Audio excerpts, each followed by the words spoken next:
இந்த விடுமுறை காலத்துல சென்னை விஜிபி மெரைன் கிங்டமுக்கு வாங்க.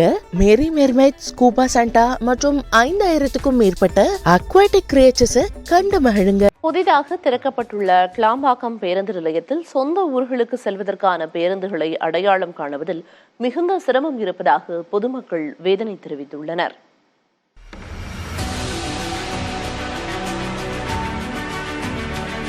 சென்னையில் போக்குவரத்து நெரிசலை குறைக்கும் விதமாக செங்கல்பட்டு மாவட்டம் கிளாம்பாக்கத்திலிருந்து தென் மாவட்டங்களுக்கு செல்லும் பேருந்துகளுக்கான பேருந்து நிலையம் கட்டப்பட்டது. மருத்துவ வசதி, வாகன நிறுத்துமிடம் என அதிநவீன வசதிகளுடன் சுமார் 393 கோடி ரூபாயில் இந்த பேருந்து நிலையம் கட்டப்பட்டது. இதனை முதலமைச்சர் ஸ்டாலின் கடந்த சனிக்கிழமை மக்கள் பயன்பாட்டிற்கு திறந்து வைத்தார். ஆனால் தென் மாவட்டங்களில் இருந்து வரும் பேருந்துகளை கிளாம்பாக்கம் பேருந்து நிலையத்தில் நிறுத்தாமல் கூடுவாஞ்சேரி, வண்டலூர் பகுதிகளில் நிறுத்துவதாக குற்றச்சாட்டு எழுந்தது. பேருந்து முனையத்தில் முறையான தகவல் இல்லை என்றும் போதிய வழிகாட்டு பலகைகள் இல்லை என்றும் கிளாம்பாக்கம் பேருந்து நிலையத்தில் பேருந்துகளை அடையாளம் காண முடியவில்லை எனவும் பயணிகள் குற்றம் சாட்டியுள்ளனர். நாங்க திருச்சியிலிருந்து வரோங்க ஃபேமிலியோட. வந்து இறங்கணும்னு எங்க போகணும் ஏது போகணும் யாரும் ஒன்றும் ஹெல்ப் பண்ணல. நாங்க ஒரு நேரம் சுத்திட்டு வந்துட்டு இப்போ கேப் கால் டாக்ஸி புக் பண்ணியிருக்கோம். இப்போ ஆல்ரெடி போன மாசம்லாம் வரும்போதெல்லாம் நாங்கள் மீனம்பாக்கத்திலே பஸ் ஏறிப்போம். இப்போ மீனம்பாக்கத்தில் பஸ் இல்லாதனால அங்கேருந்து தாம்பரம் பெருங்குளத்தூர் இப்போ இங்கே வந்துருக்கோம் இந்த பஸ் ஸ்டாண்டுக்கு. இதுவரையிலுமே எங்கே போய் பஸ் ஏறணும் என்னன்னே ஒன்றுமே தெரிய மாட்டேங்குது. யாரை கேட்டாலும் சரியான முறையில் ஒரு கன்ஃபார்மாக எதுவும் சொல்ல மாட்டேங்கிறாங்க. இதோட 4-5 இடம் ஏறி அலைஞ்சிக்கிட்டு இருக்கோம். இது வரையுமே கண்டுபிடிக்க முடியல.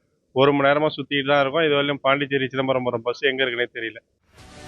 மாநகர பேருந்து நிலையம் இருக்கும் இடத்திலிருந்து பேருந்து முனையம் செல்வதற்கு 1 கிலோமீட்டர் தூரம் பயணிக்க வேண்டிய சூழல் இருப்பதாக பயணி ஒருவர் வேதனை தெரிவிக்கிறார். ஸோ கோயம்பேடு பஸ் ஸ்டாண்ட்னா எனக்கு ஈஸியாக தெரியும். நார்மல் எம்டிசி பஸ்ஸுக்கும் மப்சல் பஸ்ஸுக்கும் ஒரே ஓப்பனிங் இருக்கும், ஈஸியாக வந்துடுவேன். ஸோ இந்த புது பஸ் ஸ்டாண்டில் எப்படி இருக்குன்னா, எம்டிசி பஸ்லேருந்து நான் அங்கேருந்து வந்துட்டேன். இங்கே ஒரு மப்சல் பஸ்ஸுக்கும் எம்டிசி பஸ்ஸுக்கும் ஒரு இன்பிட்வீனில் ஒரு வால் வச்சுருக்காங்க. அந்த வால்ல இருந்து ஒரே ஒரு என்ட்ரி தான் வர முடியும் இங்கே மப்சல் பஸ்ஸுக்கு. ஸோ அந்த என்ட்ரி வரதுக்கே நான் 1 கிலோமீட்டர் சுற்றி நான் பஸ் ஸ்டாண்டு வரதுக்கு நான் பஸ்ஸில் வரதுக்கு எனக்கு 1 கிலோமீட்டர் ஆகுது. ரூட்டு கிளியராக தெரிய மாட்டாங்குது. ஒரு என்ட்ரி தான் இருக்குது. பஸ் எங்கே என்ட்ரி ஆகுது எங்கே எக்ஸிட் ஆகுதுன்னு கரெக்டாக தெரிய மாட்டாங்குது. ஃபர்ஸ்ட் ஆஃப் ஆல் மினிமம் அந்த எம்டிசி பஸ்லேருந்து மப்சல் பஸ் வரதுக்கே மினிமம் 1 கிலோமீட்டர் நான் நடக்கிறதா இருக்குது. கொஞ்சம் ஃபேமிலி அவங்க சில்ட்ரன்ஸ்லாம் தான் ரொம்ப கஷ்டப்படுவாங்க. அதுவும் இங்கே எக்ஸலேட்டர் சப்வே இருக்குது. ஸோ அதுவும் கரெக்டாக இது இல்லை.